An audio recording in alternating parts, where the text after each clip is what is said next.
नमस्कार, मैं वरुण कुमार और आप देख रहे हैं अमर उजाला पर यूपी की बात। आज के शो में हम बात करेंगे कन्नौज केस की, अयोध्या केस के अपडेट जानेंगे और साथ ही बात करेंगे उपचुनावों की। इस चर्चा में मेरे साथ लखनऊ से मेरे सहयोगी उत्कर्ष जुड़ चुके हैं, जो हमें बताएंगे खबरों के पीछे की खबर। और सबसे पहले हम बात करेंगे कन्नौज केस की। कन्नौज केस में पीड़िता के साथ रेप की बात सामने आई है। पीड़िता ने अपने बयान में यही कहा है। इसी के बाद केस में रेप की धारा को बढ़ा दिया गया है। अब आरोपी नवाब सिंह का डीएनए टेस्ट भी होगा। उत्कर्ष, इस मामले में क्या अपडेट है आपके पास आज?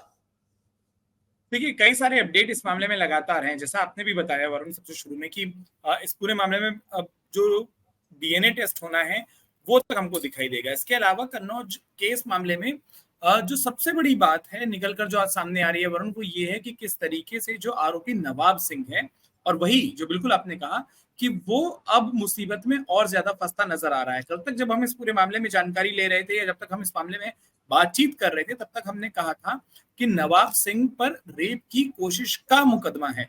लेकिन अब हालात एकदम से बदल गए हैं और जो चीजें हैं या जो तथ्य हैं वो कुछ ऐसे हैं वरुण कि नवाब सिंह पर अब रेप केस का मुकदमा दर्ज होगा।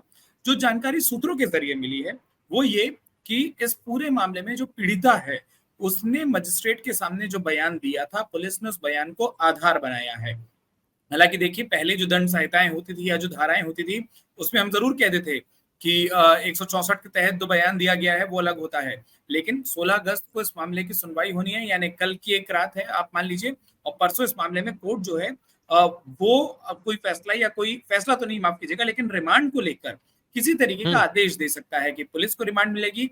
अभी तक नवाब सिंह जो है वो न्यायिक रिमांड पर है।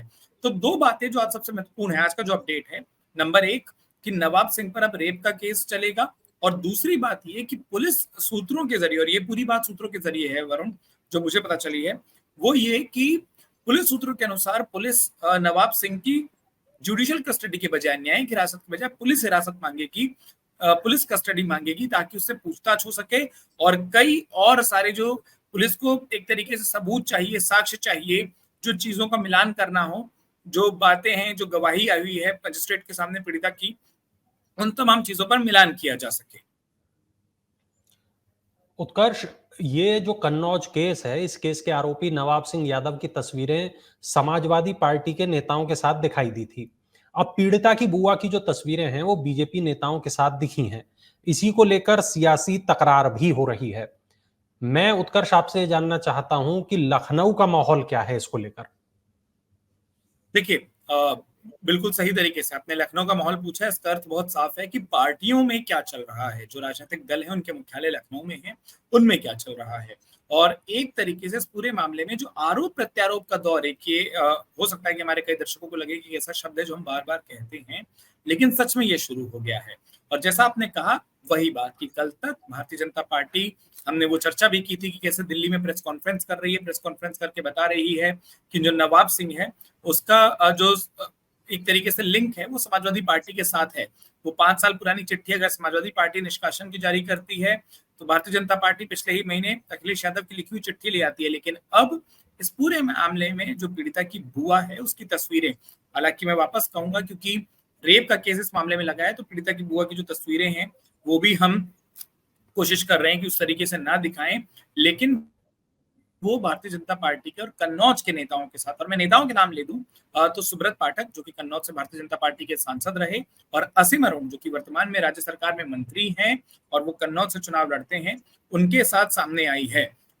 इसके अलावा जो बीजेपी महिला मोर्चा की जिलाध्यक्ष है नेहा त्रिपाठी, दिल्ली बीजेपी के सांसद मनोज तिवारी, इनके साथ भी पीड़िता की बुआ की कुछ सेल्फी देखी गई है। और समाजवादी पार्टी ने, अब जैसा आपने पूछा लखनऊ में क्या चल रहा है, समाजवादी पार्टी ने इन तस्वीरों को सामने लाते हुए, सार्वजनिक करते हुए कहा है कि जो पीड़िता की बुआ है वो भारतीय जनता पार्टी की कार्यकर्ता है, और समाजवादी पार्टी अब इस मामले में कह रही है कि इसी कारण से ये जो तस्वीरें ये बता रही है कि पीड़िता की बुआ ने और पीड़िता ने मिलकर जो एक तरीके से अंदर खाने से, देखिए समाजवादी पार्टी के किसी बड़े नेता ने ये नहीं कहा, लेकिन एक बात जो कही जा रही वो ये कि कहीं ना कहीं पीड़िता की बुआ, जिसकी तस्वीर भारतीय जनता पार्टी के नेताओं के साथ है, एक प्लान के तहत, एक साजिश के तहत नवाब सिंह यादव को इस मामले में फंसाया गया और समाजवादी पार्टी को उपचुनावों से पहले डेंट पहुंचाया जा सके, इस तरीके की बात लखनऊ और कन्नौज से लेकर लखनऊ तक के जो जितने समाजवादी पार्टी के नेता हैं वो अंदर खाने जरूर कह रहे हैं, और हो सकता है कि इस तर्क के आधार पर हमको कुछ दिनों में या अगले कुछ घंटों में समाजवादी पार्टी की ऑफिशियल प्रतिक्रिया, एक आधिकारिक प्रतिक्रिया और एक रणनीति इस मामले पर दिखाई दे। लेकिन उत्कर्ष, किसी के साथ तस्वीर होना मतलब कोई जुड़ाव तो नहीं हो सकता? नेताओं के साथ तो तमाम लोग रोजाना तस्वीरें खिंचाते हैं। बिल्कुल आप सही कह रहे हैं, और चूंकि तस्वीरें होना जुड़ाव नहीं हो सकता, तो अब देखिए आपके सवाल में फिर समाजवादी पार्टी को अब तक हम कह रहे थे कि उन्होंने कहा, समाजवादी पार्टी भी तो यही तर्क दे रही थी शुरू से कि अगर आप तस्वीरों के आधार पर बोल रहे हैं कि वो हमारा कार्यकर्ता है, तो सिर्फ तस्वीरों से आप कैसे कार्यकर्ता कह सकते हैं? अखिलेश यादव कन्नौज से चुनाव लड़े थे, कई लोग उनके पास जाते थे, राज्य के सूबे के मुख्यमंत्री भी रहे हैं, तो और लोग जाते थे। तो तस्वीरों के आधार पर तो भारतीय जनता पार्टी को भी ये आधार नहीं मिलता जो समाजवादी पार्टी का पक्ष है। ये मैं नहीं कह रहा, मैं उस तर्क को बता रहा हूँ जो समाजवादी पार्टी कह रही है कि अगर तस्वीरों की बिना पर आरोप सही नहीं है, तो तस्वीरों की बिना पर ही समाजवादी पार्टी के कई नेता दबे स्वर में इस बात को कहते हैं, या अनऑफिशियल इस बात को कहते हैं कि अयोध्या से लेकर कन्नौज तक के मामलों में आपने कहा पार्टी की सदस्यता का कोई चिट्ठी जारी कर दी हो, पार्टी ने कोई जिम्मेदारी दी हो, पार्टी के लेटर हेड पर उस व्यक्ति को कोई जिम्मेदारी मिली हो, पद दिया गया हो, ऐसी कोई चिट्ठी सार्वजनिक नहीं की, आपने तस्वीरें ही सार्वजनिक की है। और इसी कारण से दोनों पार्टियों के बीच में, और इस मामले में एक चीज देखिए वरुण, जो मुझे जी। समाजवादी पार्टी सोर्सेस के जरिए पता चला है कि बहुत जल्दी ये हो सकता है कि समाजवादी पार्टी आपराधिक गतिविधियों से जुड़ाव रखने वालों से सीधा पल्ला झाड़ती हमको दिखाई दे। हो सकता है बहुत जल्दी समाजवादी पार्टी की तरफ से एक स्टैंड साफ हो जाए कि जो लोग आपराधिक गतिविधियों में हैं उनका समाजवादी पार्टी से कोई जुड़ाव नहीं है, और अगर ऐसे लोग पार्टी में हैं तो वो पार्टी छोड़ दें, वरना पार्टी उनको हटाने की प्रक्रिया शुरू कर देगी। उपचुनावों को देखते हुए दोनों ही पार्टी छवि को लेकर, और कन्नौज के मामले में, क्योंकि इस पूरे मामले में जो चिट्ठियां हैं, देखिए अयोध्या के मामले से कन्नौज कैसे अलग है वरुण। अयोध्या में पुलिस ने कार्रवाई की, पीड़ित लड़की और उसके परिवार ने एफआईआर कराई, गिरफ्तारी होने के बाद पहली बार उसकी जानकारी दी गई थी। यहाँ गिरफ्तारी होते ही जिस तरीके से भारतीय जनता पार्टी के नेताओं ने सोशल मीडिया से लेकर प्रेस कॉन्फ्रेंस दिल्ली तक कर दी हो, इसीलिए सपा भी इस मामले में उतने ही राजनीतिक तरीके से पलटवार कर रही है, भाजपा के नेताओं को घेर रही है। और आप यूं कह लीजिए कि तस्वीरों का जवाब तस्वीरों से दिया जा रहा है, और इसलिए खोज खोज कर ऐसा लग रहा है कि इस वक्त हर एक की सोशल मीडिया प्रोफाइल खंगाली जा रही है, खोजी जा रही है, और वो तस्वीरें जैसे ही मिल जाए उसको सोशल मीडिया पर पोस्ट कर दिया जा रहा है। उत्कर्ष, मेरे को ऐसा ध्यान आता है कि जिस साल अखिलेश यादव पहली मर्तबा सीएम बने थे, उस साल एक आर्टिकल आया था जिसमें ये बताया गया था कि किस तरीके से समाजवादी पार्टी से जितने भी ऐसे लोग थे जिनका आपराधिक इतिहास था, उनको निकाल दिया गया। वो फ़हरिस्त बहुत लंबी थी। ऐसे तमाम लोगों से समाजवादी पार्टी ने किनारा कर लिया, चाहे वो डीपी यादव थे, चाहे वो गुड्डू पंडित थे, चाहे और तमाम नेता थे। उस तरीके के जितने भी नेता थे, उनसे समाजवादी पार्टी ने दूरी बना ली थी। अब क्या समाजवादी पार्टी एक बार फिर ऐसा ही करना चाह रही है या करती दिख रही है, जैसा आपने अभी बताया? बिल्कुल, तैयारी कुछ ऐसी ही है, और आपने जो कहा बिल्कुल सही, वो फ़हरिस्त में सबसे बड़ा नाम डीपी यादव का शामिल था। आपने बिल्कुल सही कहा है। लेकिन उससे बड़ी बात वरुण ये है कि उसके बाद ही आप याद करिए कि अखिलेश यादव के मुख्यमंत्री रहते ही हमने देखा था कि अफ़ज़ल अंसारी, जो कि अब भी समाजवादी पार्टी से सांसद हैं, और उनके भाई मुख्तार अंसारी तो नहीं, लेकिन अफ़ज़ल अंसारी और सबकतुल्ला अंसारी की एक पार्टी होती थी, अपना दल होता था, संगठन होता था, कौमी एकता दल, उसका विलय हुआ था समाजवादी पार्टी में। और उसके बाद से समाजवादी पार्टी के भीतर एक नाराजगी की जो खबरें थी, और वो एक अपने आप में इतिहास है। लेकिन हाँ, कोशिश वही है कि पार्टी की छवि को वापस उस तरीके से तैयार किया जाए कि जितने भी ये तथाकथित बाहुबली, जितने भी ये तथाकथित दबंग किस्म के, या बाहुबल जिनके पास बहुत ज्यादा होता है, जिनका आपराधिक इतिहास है, इस तरीके की छवि के लोग हैं, पार्टी उनसे किनारा करे, ये साफ तौर पर दिखाए कि पार्टी उनसे कोई सीधा संबंध नहीं रखती। लेकिन मैं वापस कह रहा हूँ, इस वक्त उत्तर प्रदेश की सियासत में जो राजनीति चल रही है वो तस्वीरों की राजनीति है वरुण। आप वर्तमान को या भविष्य को साफ करने के लिए वर्तमान में कोई कदम उठा सकते हैं, लेकिन आप अपने भूत से या अपने भूतकाल से कैसे पीछे छुड़ाएंगे, आप इतिहास कैसे बदल देंगे? तो जो तस्वीरों में ठीक दर्ज है। हो गया, जो चिट्ठियां लिखी जा चुकी है, वो नहीं बदली जा सकती। ठीक है उत्कर्ष, खबर पे वापस लौटते हैं। डीएनए टेस्ट जिसकी बहुत ज्यादा चर्चा हो रही है, क्या डीएनए सैंपल नवाब सिंह यादव का अभी लिया जा चुका है? नहीं, नवाब सिंह यादव के जो डीएनए सैंपल हैं, प्राइमा फेसी उसके लिए तो देखिए दो चीजें इसमें होती है जो हमको समझना बहुत जरूरी है। एक होता है कि आपने सैंपल ले लिया, और दूसरा सैंपल का जो एक कलेक्शन है, जो एक सहमति के साथ होता है। तो इसीलिए नवाब सिंह यादव का डीएनए टेस्ट होगा, ये हमारे सोर्सेज जरूर हमको बता रहे हैं, लेकिन वो सैंपल एक मेडिकल जांच के बाद ही लिया जाता है। क्योंकि उसमें 3 तरीके के सैंपल होते हैं वरुण। और इसमें आपको एक बात बता दूं कि नवाब सिंह के खिलाफ जो डीएनए सैंपल होना है, उसमें जो ब्लड सैंपल लिया जाना है वो ऐसी अवस्था में कि एक बार मेडिकल हो जाए, उस वक्त खून में कोई और एक ऐसी चीज ना निकले या किसी तरीके का किसी भी तरीके का कोई असर जो कि उस सैंपलिंग में या उस पूरे के पूरे रिजल्ट पर किसी तरीके का परिणाम डाल सके, उसको ध्यान रखते हुए। लेकिन ये माना जा रहा है कि आप ये मानकर चलिए कि 24 घंटे के भीतर जब हम ये बात कर रहे हैं तब ये डीएनए सैंपल जो है, क्योंकि 3 तरीके के सैंपल जो हमने अयोध्या के मामले पर देखा था कि लिए गए थे, हो सकता है उसी तरीके से 3 तरीके के सैंपल, यानी कि नाखूनों से जो सैंपल लिए जाते हैं जो कि स्किन सैंपल माने जाते हैं, बाल का सैंपल, और उसके बाद जो तीसरा सैंपल होता है वो खून का सैंपल ये लिया जाएगा। लेकिन इस मामले में एक चीज और है, सिर्फ नवाब सिंह के डीएनए सैंपल से बात नहीं बनेगी, हमको ये भी देखना होगा कि पीड़िता का जो सैंपल है वरुण, वो कब पुलिस लेती है, उसके बारे में अभी तक आधिकारिक तौर पर कोई जानकारी नहीं मिली है। उत्कर्ष, ये जो नवाब सिंह यादव हैं, इनका सियासी सफर बहुत दिलचस्प रहा है। समाजवादी पार्टी में रहे, फिर समाजवादी पार्टी ने उन्हें खुद से अलग कर दिया। ये जो नवाब सिंह यादव हैं, इनके सियासी सफर के बारे में आप बताएं। एक लाइन जो कि हमने आज अमर उजाला पर ही रिपोर्ट भी की है, और वो लाइन बड़ी दिलचस्प है। पहलवानी के रास्ते ये राजनीति के अखाड़े में आए, और अब राजनीति के अखाड़े से इस वक्त ऐसा लग रहा है कि जेल की सलाखों के पीछे तक का एक ये सफर हो गया है। कन्नौज में एक छोटा सा गांव है अड़ंगापुर, और अड़ंगापुर से नवाब सिंह का मूल रूप से जुड़ाव है। वहां पर वहां के अखाड़ों में नवाब सिंह यादव एक वक्त में जो बताया जा रहा है कि पहलवानी किया करता था। जब वो पहलवानी किया तो पहलवानी में जैसा अक्सर होता है, और आप भी उत्तर प्रदेश से राब्ता रखते हैं, आपको ये बात पता है कि जब आप दंगलों में, इस तरीके की कुश्तियों में या पहलवानी में जीतने लगते हैं तो फिर उससे एक चीज दिखाई देती है कि बहुत जल्दी आपकी एक पहचान बन जाती है। नवाब सिंह यादव की जब वो पहचान बनने लगी, जब वो अखाड़ों में, कुश्तियों में, तमाम जगहों पर दिखाई देने लगे, तो उसके बाद वो छात्र राजनीति में पहुंच गया। छात्र राजनीति में पहुंचने के बाद नवाब सिंह यादव बहुत जल्दी एक चर्चित चेहरा बन गया, और वहां से उसने सियासत में एंट्री कर दी।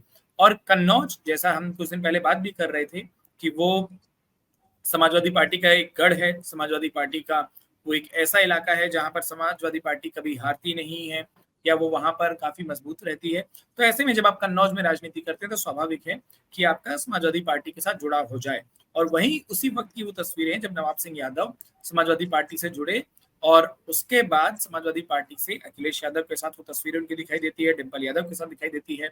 जो एक आम चर्चा है कि अखिलेश यादव के चुनावों को उन्होंने संभाला, और उसके बाद वो कैसे डिंपल यादव के चुनाव को संभालने के लिए गए, लेकिन वो चुनाव नहीं जीत पाई डिंपल यादव, और उसके बाद से चीजें बिगड़ी हैं, जो वहां के लोग कहते हैं। लेकिन जो भारतीय जनता पार्टी के कन्नौज के नेताओं का एक आरोप है कि नवाब सिंह यादव जब राजनीति में आए थे, खासतौर पर जब समाजवादी पार्टी की तरफ से वो जिम्मेदारी संभाल रहे थे चुनाव लड़ाने की, समाजवादी पार्टी के सबसे बड़े परिवार से सीधा जुड़े हुए, तब राजनीतिक रसूख काफी ज्यादा था। पिछले 5 सालों में काफी कम हुआ, और इसीलिए कई लोगों का ये भी कहना है कि भारतीय जनता पार्टी के नेताओं के साथ जो नवाब सिंह यादव की कुछ एक तस्वीरें या दोस्ती की बात कही जा रही है, वो अपने उस खोए राजनीतिक रसूख को पाने के लिए भाजपा के कुछ नेताओं के संपर्क में भी था। लेकिन उसका कितना फायदा नुकसान हुआ सियासत में वो तो नहीं पता। एक आपराधिक दिक्कत जो है नवाब सिंह यादव के लिए, वो वरुण जरूर शुरू हो गई। ठीक है। इस मामले में उत्कर्ष, पीड़िता के माता पिता के बयान भी सामने आ चुके हैं। अपने बयानों में पीड़िता के माता पिता ने क्या कहा, मैं चाहता हूं एक बार वो आप दर्शकों को बताएं। देखिए, पीड़िता के माता पिता के बयान सामने आए हैं, और एक पूरी विस्तृत रिपोर्ट, मतलब वो जो बयान है उनकी विस्तृत रिपोर्ट हमने अमर उजाला उत्तर प्रदेश में अपने दर्शकों के लिए रखी भी है। लेकिन इसमें एक बात जो बेहद महत्वपूर्ण है वो ये है कि आप उससे पहले 2 और बयानों का मैं जिक्र करना चाहूंगा वरुण। वो है जब पीड़िता के दादा दादी के बयान आए थे, और वहां से समाजवादी पार्टी ने एक तरीके से आप यूं कह लीजिए कि इस पूरे मामले को कहा था कि वो देखिए वो इम्प्लांट मामला है। उसके बाद अब जब आज मेडिकल से लेकर जो नई गवाही हुई है उसको लेकर माता पिता से बात की गई, माता पिता से कहा गया, और उसके बाद उन्होंने सबसे पहले तो लड़की की उम्र को लेकर जो बयान है पीड़िता के माता पिता ने वो दिया है। लड़की की उम्र के बाद जो दूसरा बयान पीड़िता के माता पिता की ओर से आया है, वो इस बारे में जो जांच चल रही है उसको लेकर आया है। कुछ एक बातें हैं जो कि मुझे मेरी जानकारी में है कि उन्होंने और कही है, लेकिन इस वक्त उन बातों को मैं इसलिए भी कोट नहीं कर रहा क्योंकि उसमें से कुछ बातों को ये बताया जा रहा है कि पुलिस अपनी केस डायरी का हिस्सा बनाने जा रही है, और इसीलिए मैं उस पूरे के पूरे बयान को कोट नहीं कर रहा, लेकिन मैं जिस बयान के बारे में जिक्र जरूर करना चाहता हूँ वो इस मामले में क्या कुछ हुआ। पीड़िता के पिता ने बताया कि उन्होंने अपनी बहन यानी पीड़िता की बुआ पर भरोसा करके उस लड़की को भेजा था, और पीड़िता की बुआ ने भरोसा दिलाया था कि लड़की को काम दे दिया जाएगा। नौकरी वाली जो पूरी इस मामले में एफआईआर में भी हमको जिक्र मिलता है कहानी का, कि नौकरी देने के बहाने नवाब सिंह ने जो पीड़िता को बुलाया था। इस बयान की या इस कहानी की उस आरोप की पुष्टि पीड़िता के पिता करते नजर आ रहे हैं, जब वो ये कह रहे हैं कि हमने अपनी बहन को जिम्मेदारी दी थी। लेकिन जैसा मैंने आपको कहा कि कुछ एक बातें, कुछ एक तथ्य ऐसे हैं, उम्र की बात जो है उसमें पीड़िता के माता पिता ने ये कहा कि कई जगहों पर, और आप भी जानते होंगे 15 साल 16 साल कई सारे उम्र को लेकर बात कर रहे हैं, उन्होंने कहा कि पीड़िता 14 साल की है, नाबालिग है, और 15 साल अधिकतर जगहों पर उसकी उम्र बताई जा रही थी।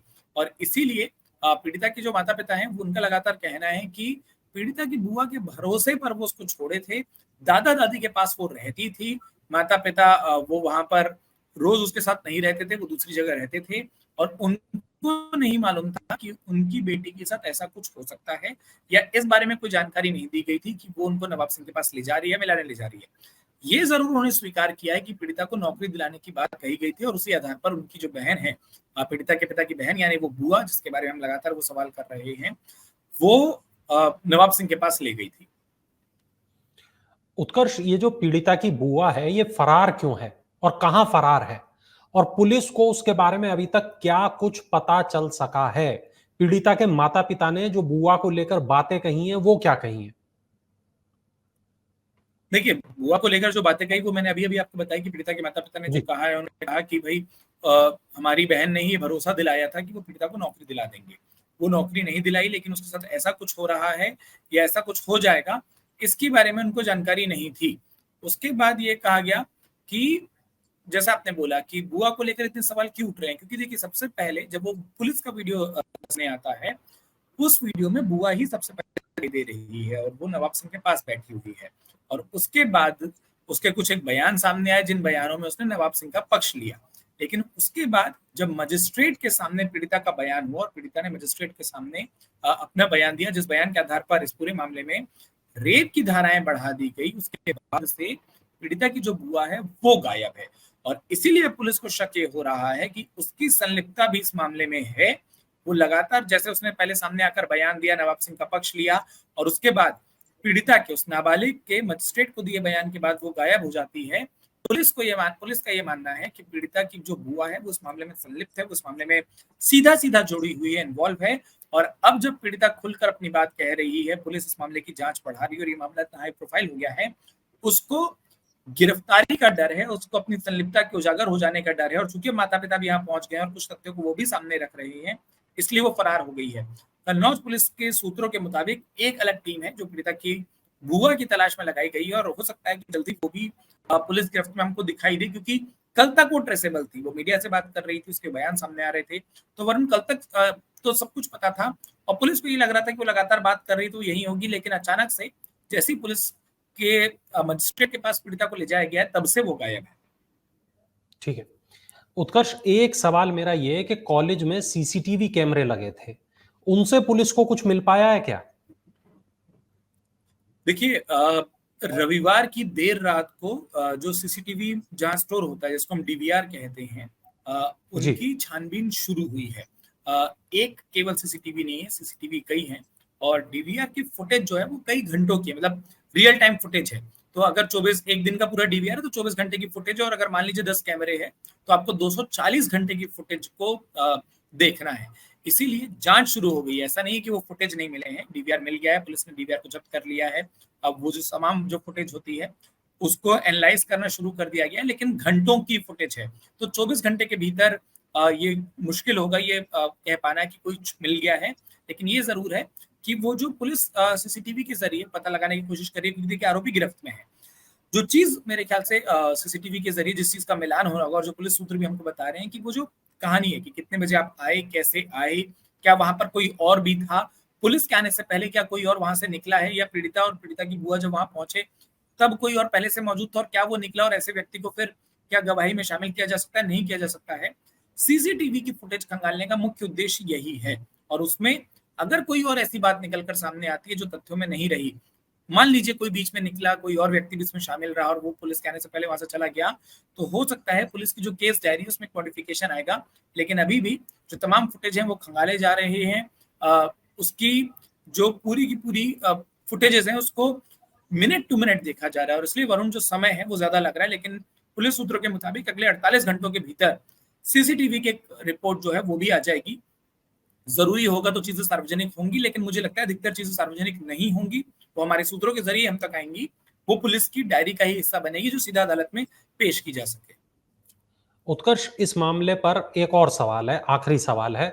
मौके पर पुलिस पहुंची थी, फॉरेंसिक की टीमें पहुंची थीं, तो जो फॉरेंसिक की टीमें हैं उन्हें जांच में क्या कुछ मिला और पुलिस इस मामले में क्या एक्शन ले रही है?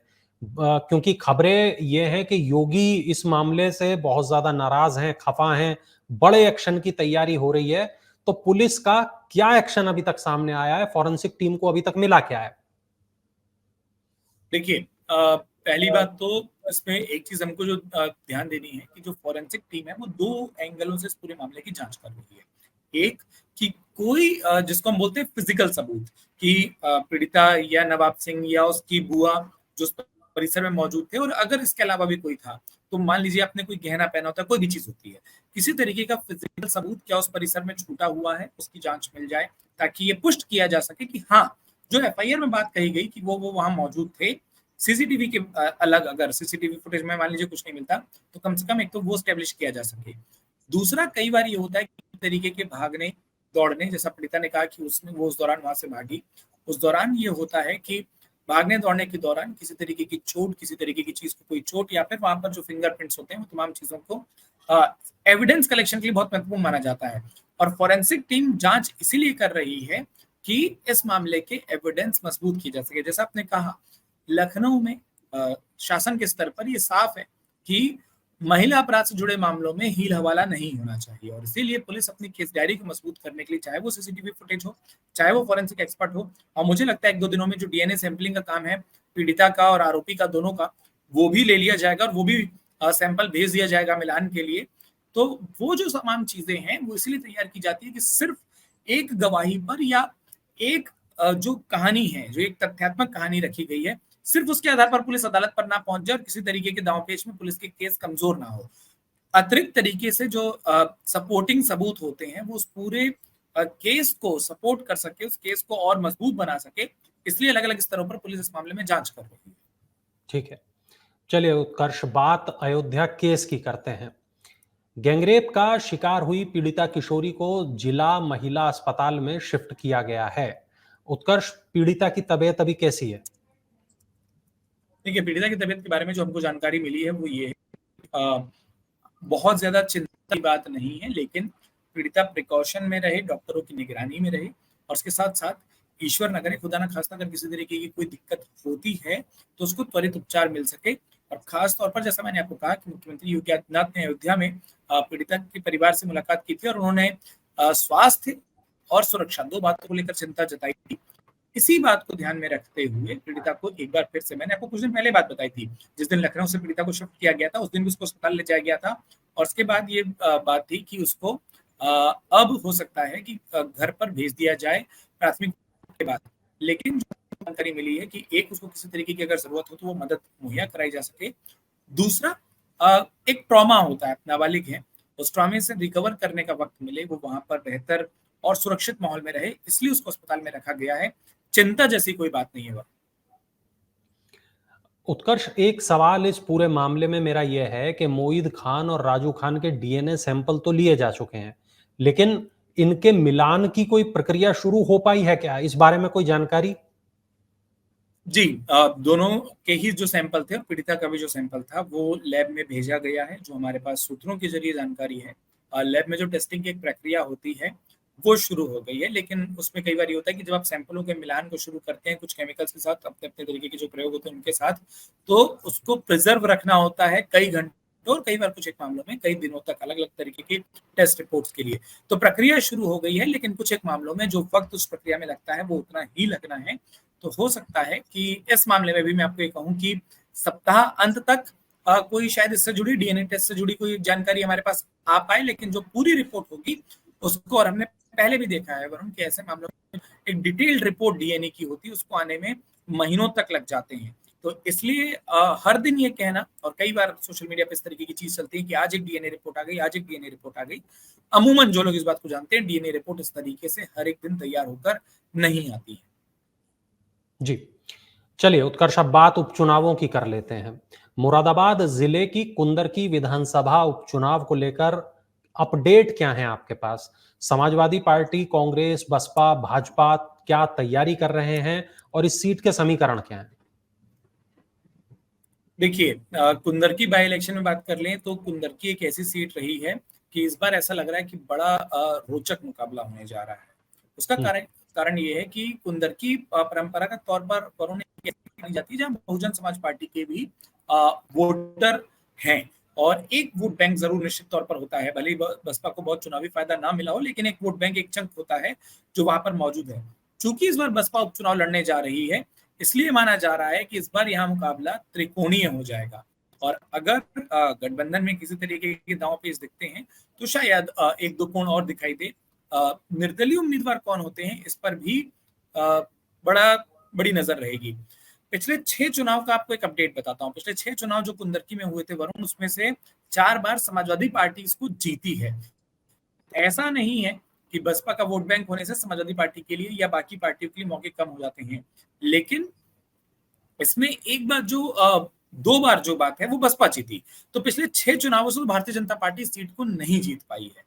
और ऐसे में जैसा आपने कहा ना कि भाजपा पूरी की पूरी रणनीति तौर पर बनवा रही है, उसको देखते हुए ये माना जा रहा है कि त्रिकोणीय मुकाबला होगा और बड़ा कठिन होगा।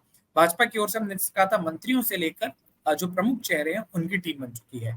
समाजवादी पार्टी की रणनीति ये है कि हाजी रिजवान, जो कि बसपा में कुछ समय पहले तक थे, वो चुनावों से पहले समाजवादी पार्टी में आए थे। सतही तौर पर एक अटकलें हैं, और मैं इसको वापस कह रहा हूँ, ये अटकलें हैं, इसको लेकर कोई फाइनल फैसला नहीं हुआ है, लेकिन हाजी रिजवान भी उन चेहरों की दौड़ में, फहरिस्त में शामिल हैं जो कि कुंदरकी से समाजवादी पार्टी के उम्मीदवार हो सकते हैं। समाजवादी पार्टी का ये मानना है कि लखनऊ से ही, यानी कि अखिलेश यादव ही इस मामले पर एक अंतिम फैसला करेंगे। लेकिन एक बात और जान लीजिए कि इस सीट पर जो कि संभल लोकसभा के जो सांसद रहे हैं शफीकुर रहमान बर्क के पोते, वो भी एक से रहेगा, उनका भी कहना रहेगा, क्योंकि उनके परिवार की भी मदद मिलती रही है कुंदरकी विधानसभा में पास में लड़े गए, पहले लड़े गए चुनावों में। और जियाउर रहमान बर्क, जो कि शफीकुर रहमान बर्क के पोते हैं, उनके ही सांसद बन जाने से सीट खाली हुई है।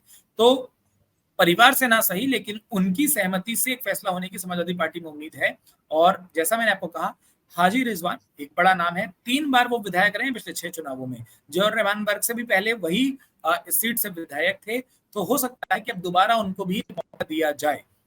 इसीलिए, और चूंकि पिछले 6 की 6 बार जो विधायक रहे हैं वो मुस्लिम प्रत्याशी रहे हैं, अल्पसंख्यक तबके से आते प्रत्याशी रहे हैं, तो आप समझ सकते हैं कि वोट बैंक में कितना बड़ा हिस्सा यहाँ पर अल्पसंख्यक भी निभाते हैं। और इसीलिए भाजपा के लिए सीट, एक तो 6 बार से आप चुनाव नहीं जीते तो संगठन की दृष्टि से भी कमजोर है, और दूसरा वहां पर ऐसा वोट बैंक है जो कि परंपरागत रूप से भाजपा का वोट बैंक नहीं माना जाता है, इसलिए भी लड़ाई भाजपा के लिए बहुत मुश्किल मानी जा रही है। उत्कर्ष, चलिए बात मिल्कीपुर विधानसभा की कर लेते हैं। यहां से विधायक थे अवधेश प्रसाद, अब सांसद हो गए हैं।